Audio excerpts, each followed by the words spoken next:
One of the ingredients I love to cook with is vinegar. And that's because vinegar adds a little bit of acidity to a dish and it helps brighten up anything that you're making. Now think about when you taste something sour, how your mouth starts to salivate a little bit and it kind of opens up your taste buds. So when you have a sauce or really anything and you put a little bit of acidity into it, it helps open up, I like to say it awakens your taste buds and helps everything taste a little brighter. That's a term we often talk about when we're putting acid into food.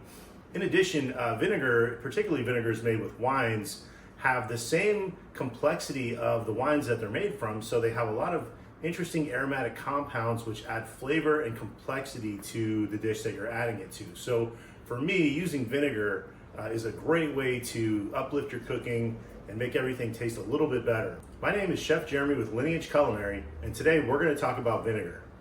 Vinegar is made from a two-step fermentation process. First, liquid from a plant source, usually that's fruit, rice, potatoes, or grains, is exposed to yeast, and that yeast feeds on the sugars from the plant and produced alcohol. Now this is how you make alcohol, whether it's grain alcohol, wine, beer, everything, it's made the same way. But what people found out thousands of years ago is if you left your wine out exposed to air for a little while, it would all of a sudden start having a sour flavor and lose that intoxicating effect. And that's because there's bacteria in the air and microbes that feed off of the alcohol, and they produce what's called acetic acid, and that is the primary ingredient in vinegar. Finished vinegar has around 5 to 8% acetic acid, which is a great source of acidity and sourness, but also has those flavor compounds I mentioned earlier, which will have a great impact on the aroma and taste of your dish.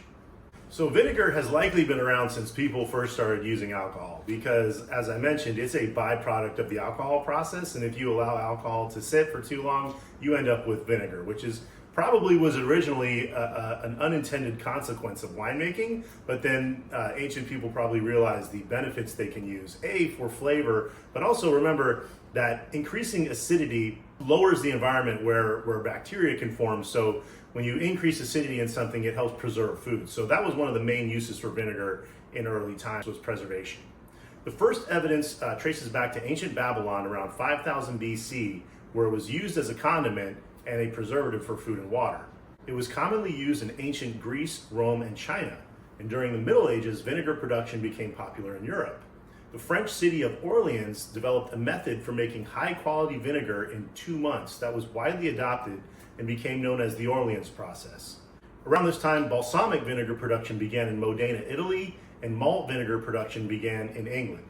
In the 20th century, vinegar production was revolutionized by submerged fermentation, which reduced the production time of vinegar down to about 1 to 2 days. Now, you may have heard of the mother, and that's what I have here. When vinegar is made, the acetic acid bacteria require oxygen, so they tend to live on the surface of the liquid with cellulose-producing microbes that form a thick layer called the mother, and that's what you can see here. It's held together by that cellulose. Now, originally, people didn't really understand how vinegar was made, but they knew that if they took this substance and added it to some wine, that vinegar would end up being produced. So that's why it was called the mother. The bacterium in the mother is what converts the alcohol into acetic acid. So if you have a mother, either by making it with vinegar and wine, by buying one, or simply finding one in some vinegar, you can make vinegar by adding it to wine. Now I'm going to talk about some different types of vinegar. White distilled vinegar is very common. It's made from distilled alcohol from grains. And it's distilled into nearly pure ethyl alcohol and water, which is then converted into nearly pure acetic acid and water. So there isn't a lot of complexity in the flavor of white distilled vinegar because it's mainly just coming from alcohol and water. You don't have that same aroma and complexity that you would from a wine vinegar. But this vinegar is very good for pickling. It has an extremely neutral taste, so it's good for pickling or if you want something that's not going to impart a lot of flavor into your dish. Now, wine vinegars are the ones I like to cook with the most. Wine vinegars are made from red and white wine, and the vinegar retains many of the complex aromatic compounds that exist in the wine. So you get some savory notes, lots of aroma notes, and those are from the grapes and different elements of the winemaking process. Now, these types of vinegars are useful to add acidity, but also to add flavor. So they're typically used in marinades, dressings, and sauces used for cooking fish and meat. Cider vinegar is made with crushed apples, and it has a lower acidity and a mild apple flavor to it, which can be useful in cooking. And it's typically used in salads, dressings, marinades, and as an ingredient in barbecue sauces. Malt vinegar is made from unhopped beer and originated in England, where they drink a lot of beer. Now, it has a strong acidity and is used in sauces and dips. It is traditionally served as a condiment with British fish and chips.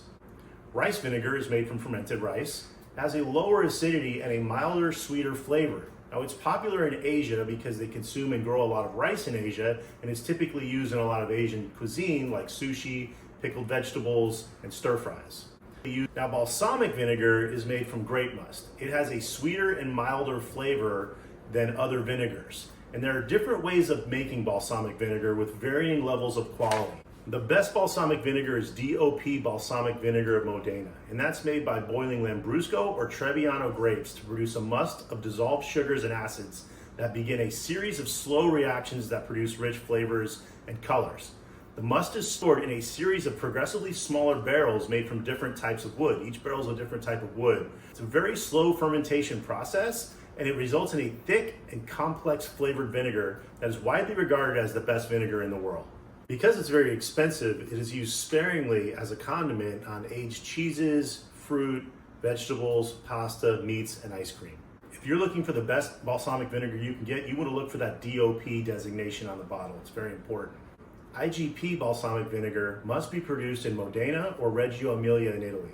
It is made with a combination of vinegar, must, and caramel that is aged for a minimum 2 months to about 3 years. Now, it has a lower price than the 12-year aged balsamic vinegar, but it's still a good quality vinegar, and it's used in salads, marinades, and as an ingredient in dressings or sauces. Now, there are condiment grades of balsamic vinegar that are made much more quickly and do not have that same concentrated or complex flavor, so make sure you know what you're buying when you're getting balsamic vinegar.